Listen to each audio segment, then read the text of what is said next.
Welcome to Labor Talks, a podcast by NJASAP and for NJASAP that shares important news and information that you consume on your schedule. Labor Talks will tackle vital topics like safety, contract administration, the labor management relationship, and how to navigate life as a NetJets pilot. And we will bring this information to you with the help of experienced union leaders, industry consultants, and subject matter experts. Whether you listen in your car, on the treadmill, or while working on tasks around your home, Labor Talks is a worthy investment of your time and attention. Join your fellow pilots and advocates as Labor Talks.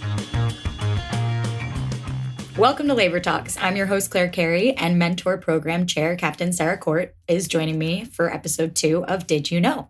Today, we will be discussing your release to initial operating experience, otherwise known as IOE, and your first recurrent training. So Sara, once again, thank you for sitting down with me to try to help our new hires. Thank you for having me, Claire. I did like nothing more than helping our new hire pilots.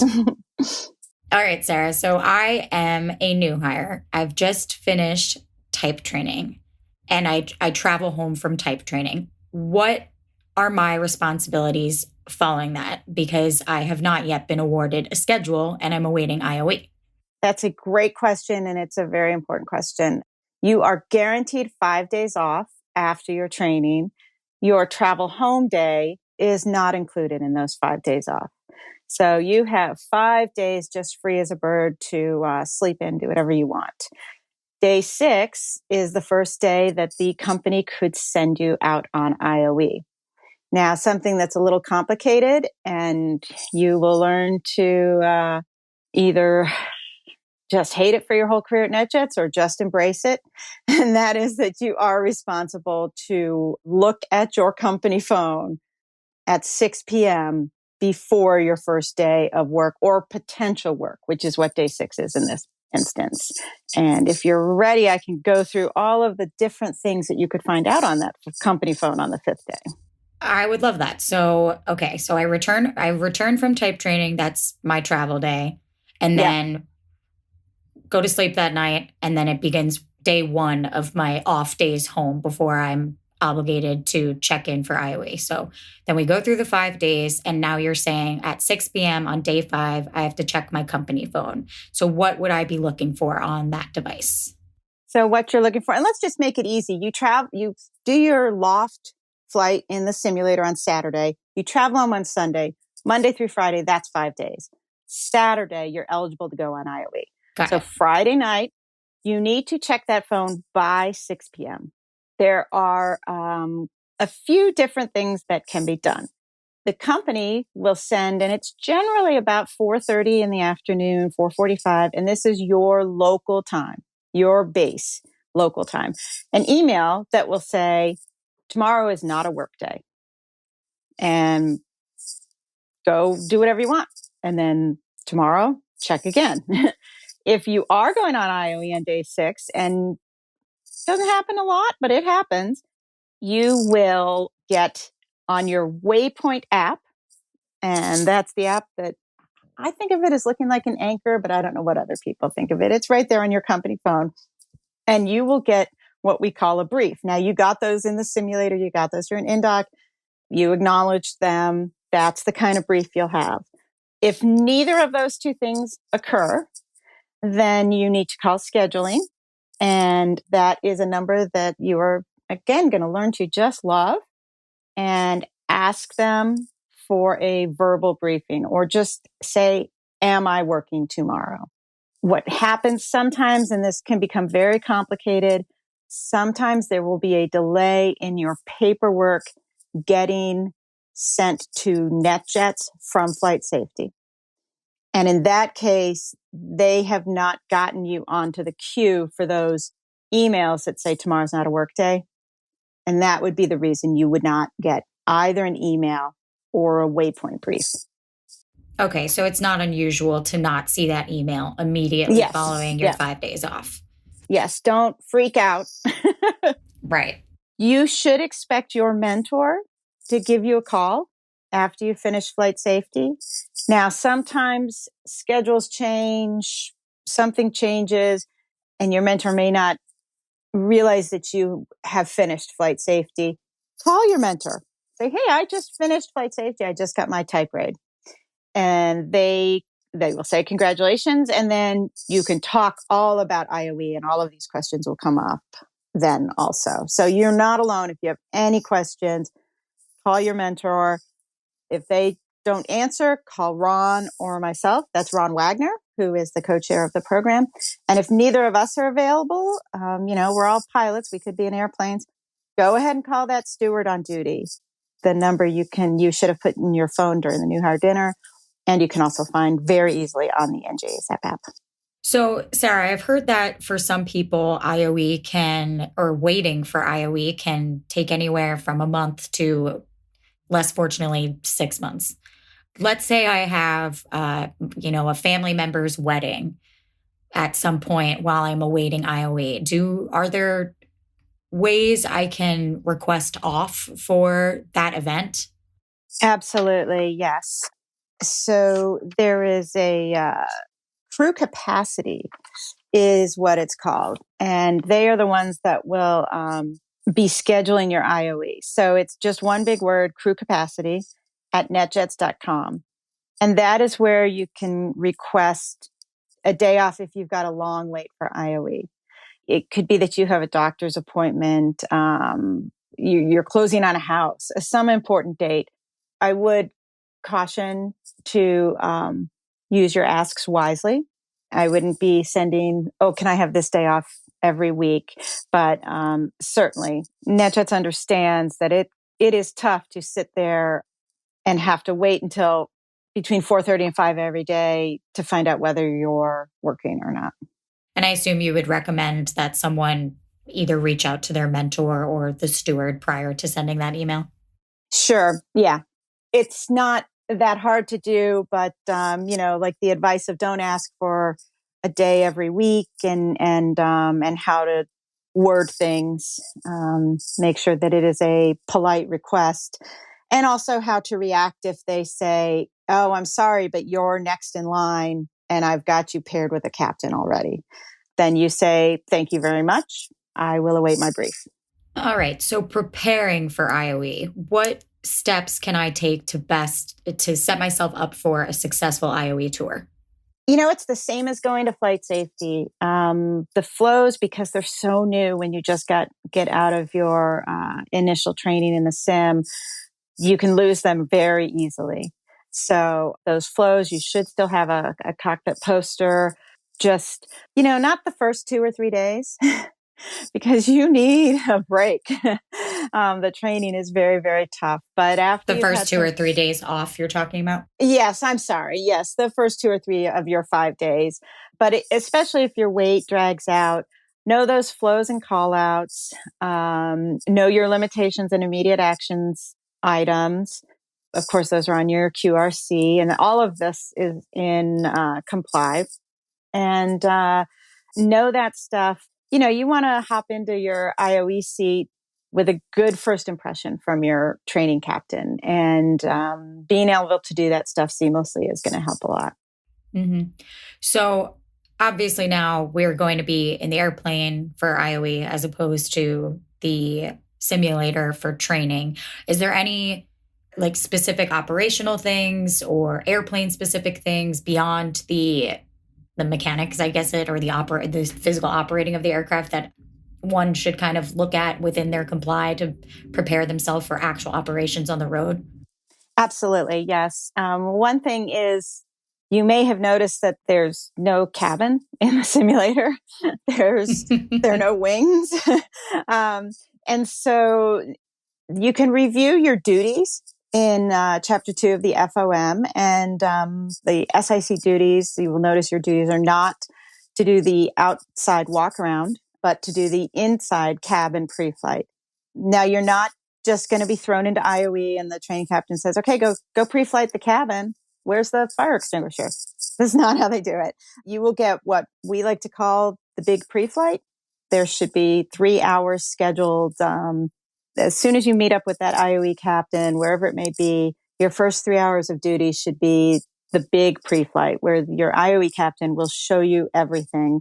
You will probably have a chance at that point to practice your safety brief for the owners, because that is part of the SIC duty as well. So yeah, and those things you can prepare a little bit. Your IOE captain will certainly help you out. Nobody expects you to know exactly what the latitude cabin looks like if you've never been in it. But again, comply. It's like an encyclopedia, that thing. You've got a stocking guide in there. You've got a sample of your passenger brief in there, all kinds of stuff. So that's stuff you can prepare for. But if you do go out on IOE quickly, your IOE captain will help you through that. Sarah, do you have any frequently asked question and answers that you receive at your new hire dinners that you'd like to include? One question we get a lot, and I have to admit, I myself chuckled, not in front of the class, but to myself at the end of it, what do I pack? Sure. That kind of thing. And for those of us who've been at NetJets for as long as I have, you have it down to a science. You have it down to a science. Absolutely. But it can be tough. And another question, and this is generally not in the new hire dinner, but sometime during training, is, well, how long am I going out on IOE?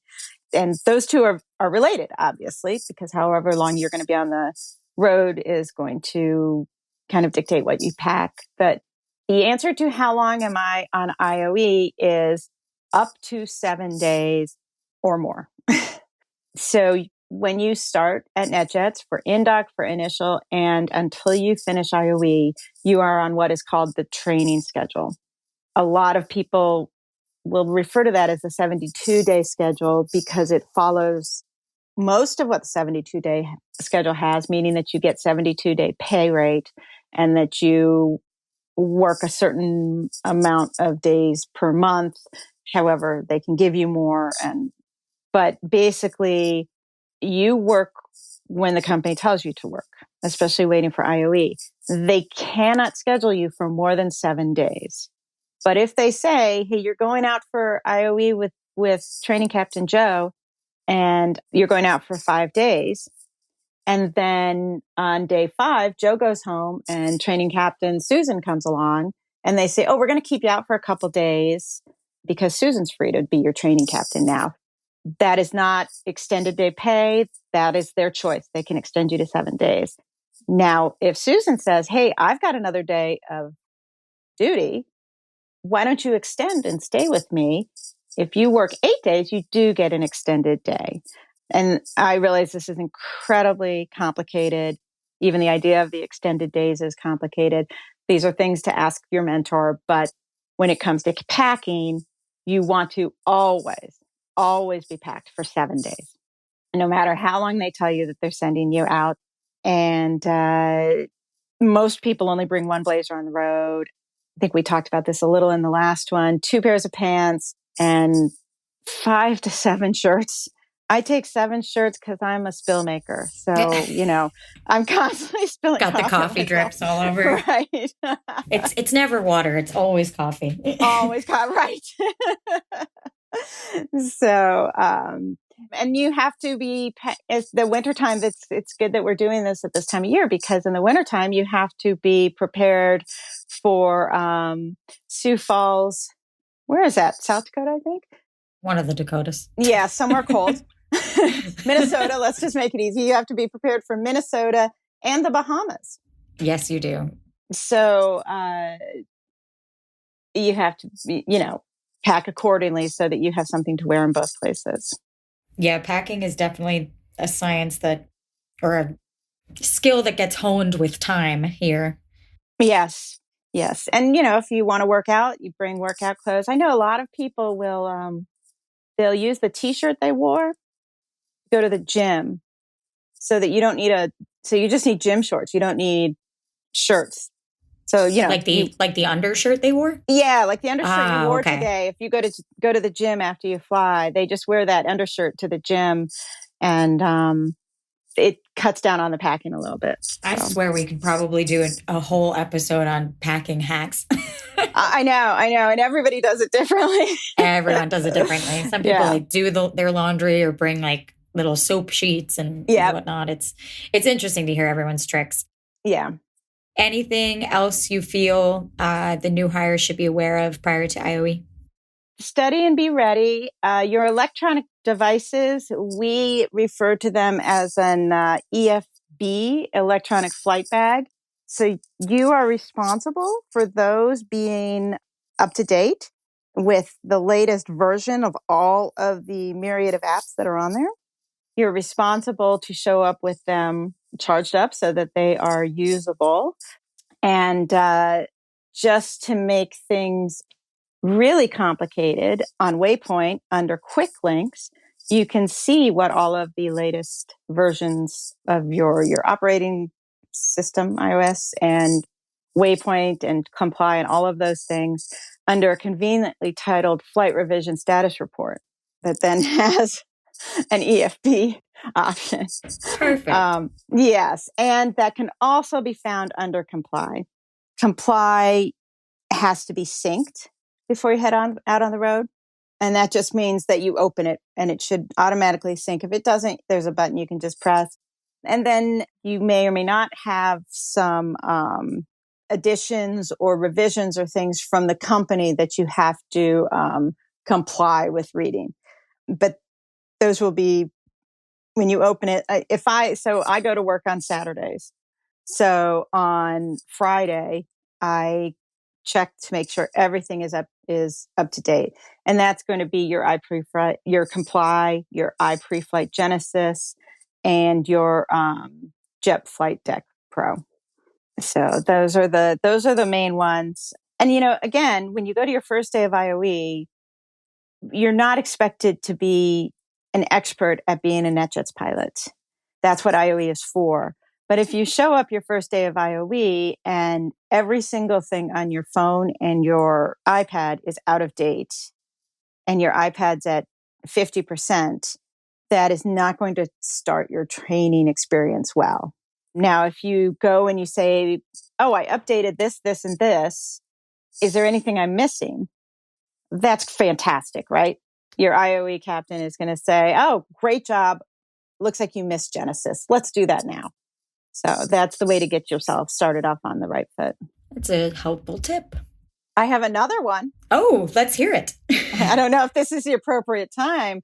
I tell all of my people to check the aircraft logbook, and that you can access on Waypoint through the top right, and look through the recent maintenance. Now, you're supposed to do that anyway, but there's so much going on. It's such a fire hose of information, but that really impresses the IOE captain. If you can say, oh, looks like they changed the tires on this plane 3 days ago, they're going to think, well, this person's really on the ball. They did their homework. Yeah. Okay, so I will get my brief prior to the day I go out on IOE, and you mentioned expecting a 3-hour block of time for my big pre-flight. What else can I kind of expect in that brief? So the briefs are, it will have your show time. It will have your show place.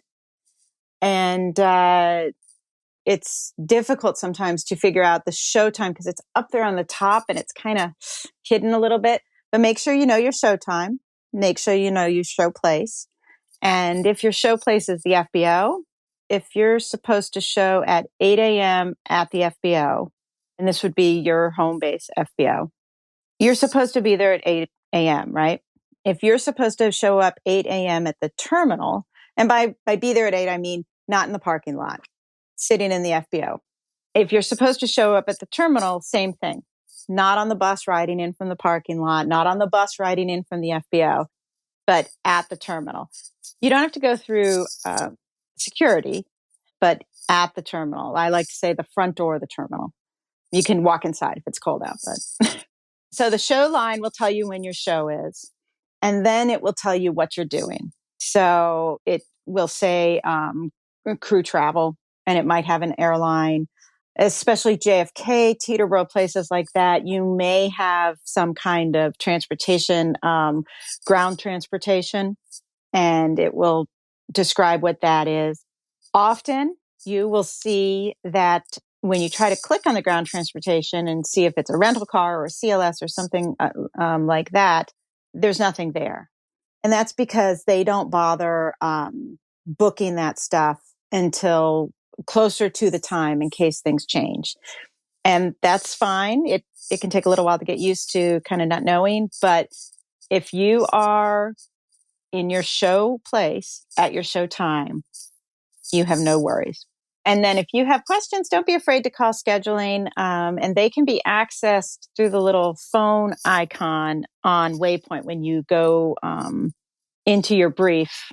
So basically, if I have any questions about my brief, I could contact scheduling via the Waypoint app? That is correct. Yes. There is a way to do a text to them. And there's also a way to call, which if you need to know a little bit quicker. And do not be nervous if things start to change, and things will change. And unfortunately, our brand new pilots going out on IOE tend to get some of the crazier briefs because you cannot just be paired with anybody. You have to be paired with a training captain. And so sometimes they will put strange duty rest periods on your brief and things like that. And that's just a kind of an internal reminder to the schedulers that you cannot be sent off with another captain. You'll often get what they call standby at residence. And that is because your IOE captain's out flying and they don't know where he or she is going to end up. And so they're going to just wing it and give you travel to go meet your captain in the morning. So at 6 p.m., when you get your brief, they know you're flying with Training Captain X, but they don't know where Training Captain X is going to be at 8 a.m. the next day. So they'll put you standby at residence starting at 6 or 7 or something like that.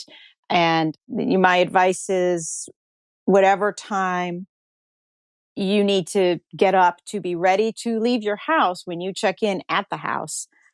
That's what, wake up at that time and do a brief update. And speaking of Training Captain X, do you think I would hear from them the night before my first day of IOE, or am I just going to show up at the airport and meet them for the first time? I think that you often will hear from your training captain. However, sometimes your training captain will be flying around the night before and they may not have even seen their brief yet for the next day. If you don't hear from your training captain the night before, don't get nervous. You should hear from them the next day. Now, another thing is most of your mentors are going to say, hey, take a picture and send it to me. And that's with your personal phone instead of taking a screenshot on your NetJets phone and sending it off to your mentor. And the only reason for that is it's proprietary property. We can't be taking screenshots on our NetJets phone and texting them out to random people. Not that your mentor's a random person, but just take a picture and then your mentor can go line by line and explain to you what's going on. Okay, so take a picture of the brief in case I have any questions to ask my mentor. Yes, absolutely. And again, if you have a 5 a.m. show and everything has changed on your brief and you don't understand it, your mentor's probably not awake at 5 unless they're on the road flying.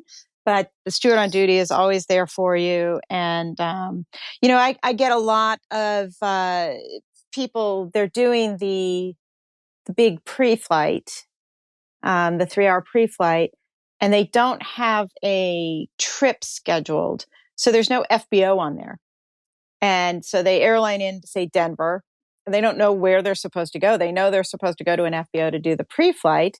And especially if it's an airport with some have 2 or even 3 FBOs, that's a call to scheduling or even just a text. Hi, I'm flying into so-and-so. What's the FBO? And you can actually even ask them the phone number for the FBO, and you can try to call the FBO to get a ride from the terminal to the FBO. I know it sounds incredibly complicated, and it is. And that's why we have IOE, and it takes generally at least 2 tours to finish the IOE because so much goes on at NetJets. It's not like you're at Delta and you show up in Atlanta and there you are and you're good to go. And the main thing I would say, the main thing to remember is be at your show place at your show time.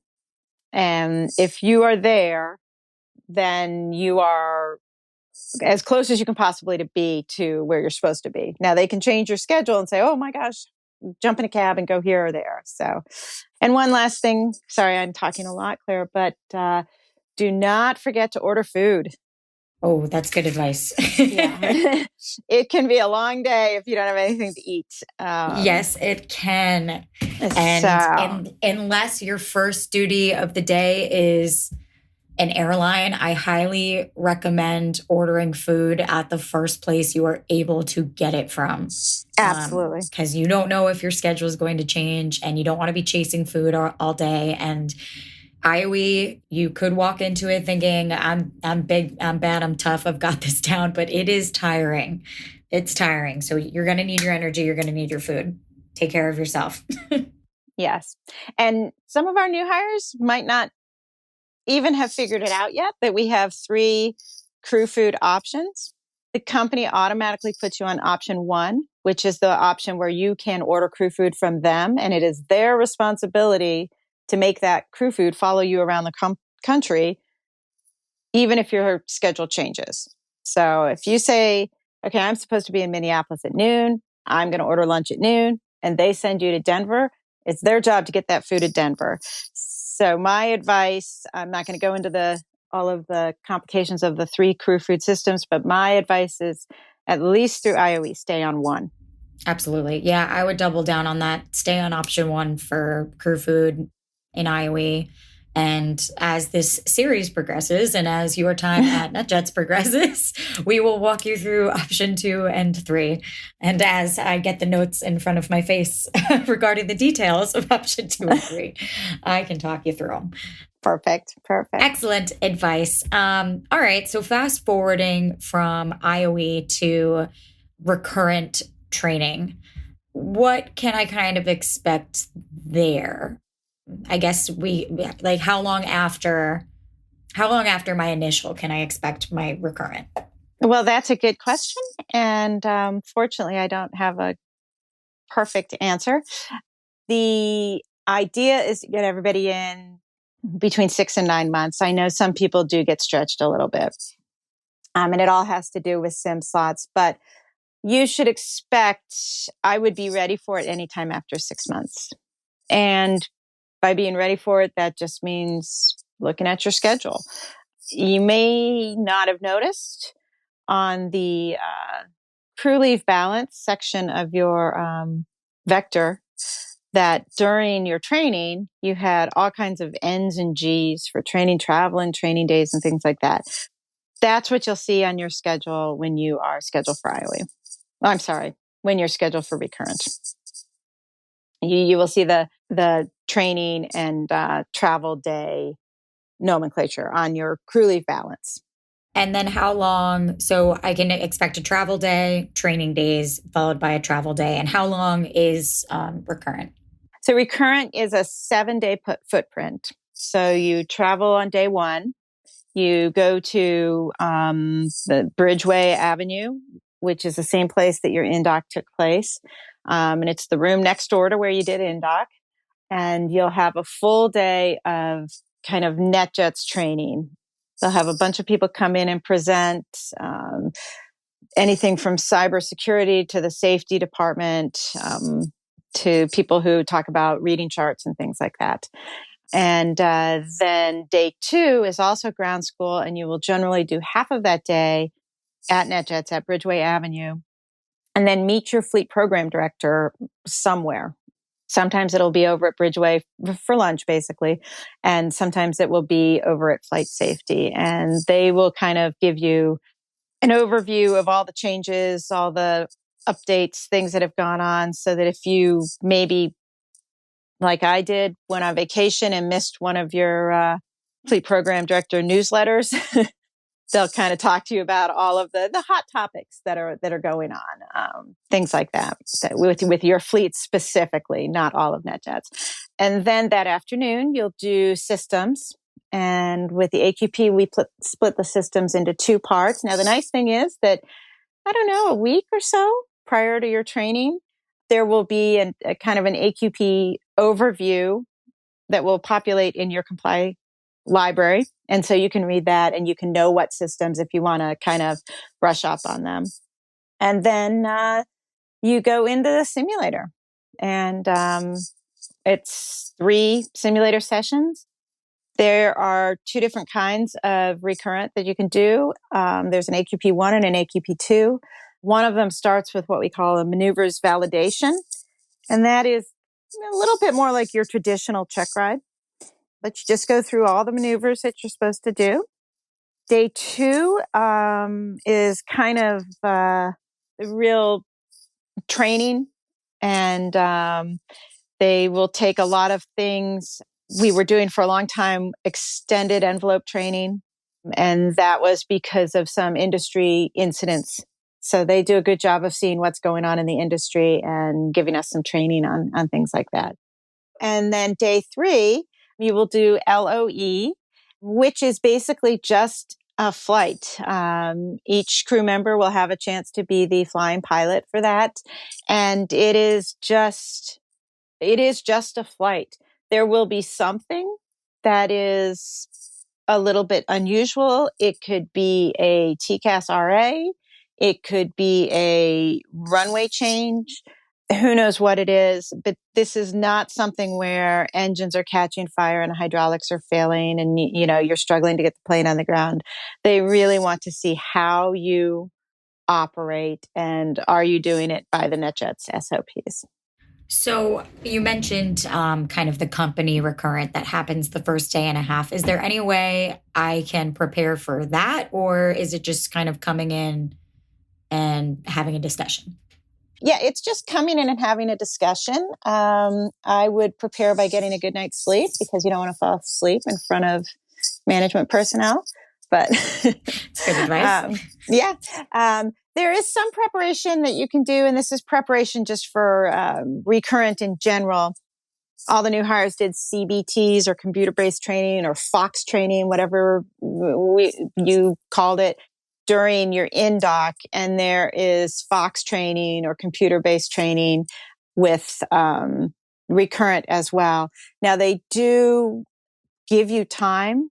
Well, they give you time on the schedule for doing that training, but that makes for very, very long days. And I think the majority of pilots finish their Fox training, or at least a big portion of it, before they show up in Columbus. That populates. Now, you want to be a little bit careful about that because you want to do it in the month of your training.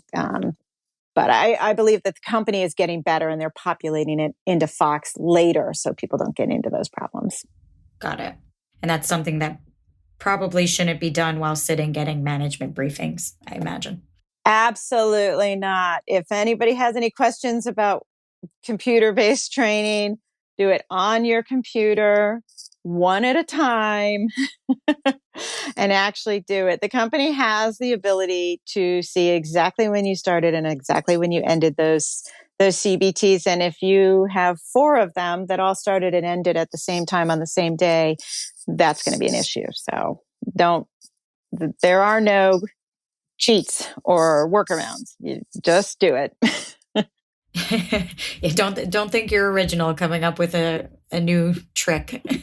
Right. Yeah. It's all been tried and the company has not been happy when they have figured out, and for good reason. These are FAA training modules. Anything else that you'd like to add, in regards to someone's first recurrent? Sure. So as far as studying, it's exactly the same as studying for initial and studying for IOE. If you sometimes, you might show up for recurrent and you haven't flown as much as you would have liked because you waited for IOE. It's those SOPs, those memory items on the QRC and the limitations. If you can spout those out, you're in great shape.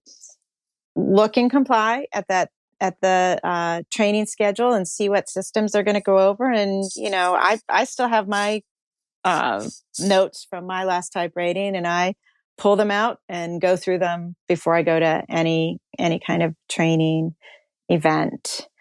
So All right, Sarah. Well, if you have nothing else to add about IOE or recurrent, I think we've talked their ears off enough for this one.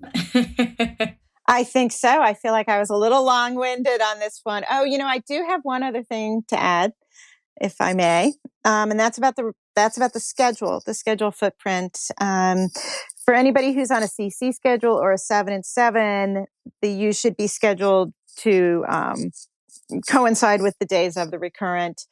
They can slide your schedule if you're on a 7 and 7. So be aware of that. If you are on the 8 and 6, you do have to bring a uniform with you to recurrent, because it is not probable but possible that on day 7, which is your travel home day, you could in fact travel to either the Columbus Airport terminal or travel to somewhere else. And they have day 8 that you could theoretically go fly. So you do need to bring a uniform if you're on an 8 and 6 schedule. Yep, good to know. And that's a good transition. We will be having an episode concerning the bidding period. We'll talk about bidding schedules post IOE and all that fun stuff. We'll get in a scheduling expert to talk to you all about that. All right, Sarah. Well, thank you so much again for your time. And thank you everyone again for joining us on today's edition of Labor Talks. If you want to learn more about today's episode or have questions, please email mentor@njasap.com. The first available mentor will provide you with support and information. Thank you, Claire. Always a pleasure to chat with you. Thank you for joining us today on another episode of Labor Talks. If you haven't already done so, please follow NJASAP on Facebook, Instagram, and Twitter @NJASAP. Show your support for the union with comments, likes, and shares. If you enjoyed this episode, encourage your fellow NJASAP members to tune in. And please share recommendations for future podcast episodes with us at podcast@njasap.com. Stay tuned for our next episode. And until then, this is Labor Talks, presented by NJASAP.